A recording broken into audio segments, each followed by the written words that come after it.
When I was younger, I was very active in the water. My dad got me into swimming when I was really young. Yeah, it wasn't really to do it. It was I loved diving from the poolside into the water as a swimmer, and I was very active. I did lots of gymnastics, so lots of jumping, lots of spinning and stretching and being flexible and active. So my parents, so my mum actually took me when I was younger to Crystal Palace.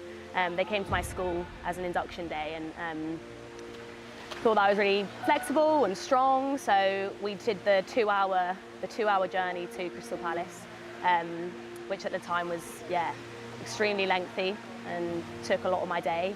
But yeah, so I think I was just good at it and I really enjoyed it. So I thought I'd pursue it. It was sort of just a hobby at first. And I think when I got to be a teenager, it sort of became a little bit more of a career and much more of a pathway for myself. So yeah, I think I wasn't always destined. It kind of just fell into my lap and I enjoyed it and pursued it that way. Yeah, so I moved to the Aquatic Centre in Stratford after the 2012 Olympics, and that was obviously such a milestone and a monumental moment for London and for myself as a young person. I'm very local to the Olympic Park, so the 2012 Olympics was definitely something that I was aspiring to and was looking at. So I think from then when I watched the 2012 Games, that was something I knew I wanted to do. I knew I wanted to be an Olympian. Whether that was with diving or whether it was some other sport, I knew that it was something that I definitely wanted to achieve. But obviously Tokyo, COVID was an extremely hard battle to fight.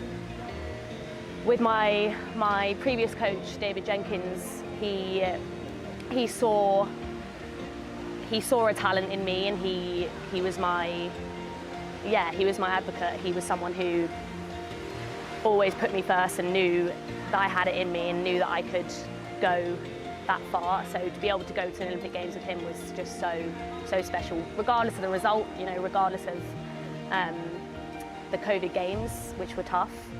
Getting to experience that with him was just like such a big experience for me, and such a great memory that I will always have. And I think, again, I wouldn't have been able to feel the high that I felt in Paris if I hadn't had that really hard low in Tokyo. Obviously, I didn't perform the way that I knew I could, but yeah, not having felt that, the devastating feeling that I didn't achieve what I wanted to do, and I didn't show the world what I could actually achieve. And I think you have to have that balance, right? The low that I felt in Tokyo was extremely hard to picking myself up again, and Dave being a big person in that, he picked me up sort of after Tokyo. I didn't really have a break. I sort of went straight into the next cycle, and he always told me that I was a Paris baby, and he knew that that was the Olympics. I was destined to achieve my biggest dreams. And yeah, when he passed, it was obviously a big knock. Confidence, whether I wanted to dive, I had to basically figure out what diving meant to me and why I was doing it, and not just sort of coming in and just getting on with it. I had a big reshuffle of my mental game.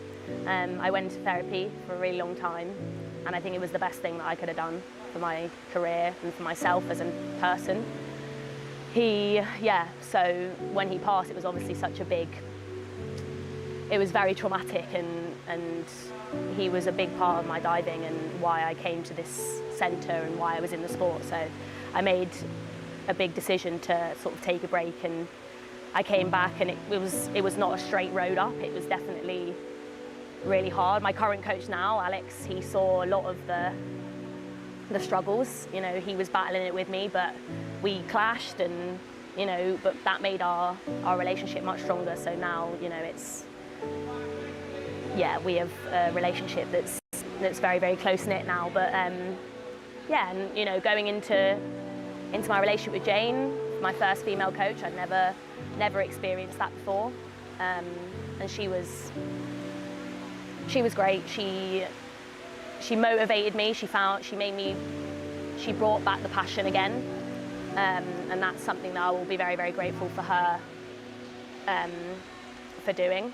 Yeah, but I think she made you very accountable for you as an athlete, and for that, like the actions that you came to training. You had a vision and you had your goal set on something, and so yeah, I think she really shaped that time in my life that I've really struggled with, and yeah, helped me to obviously achieve that dream in the end.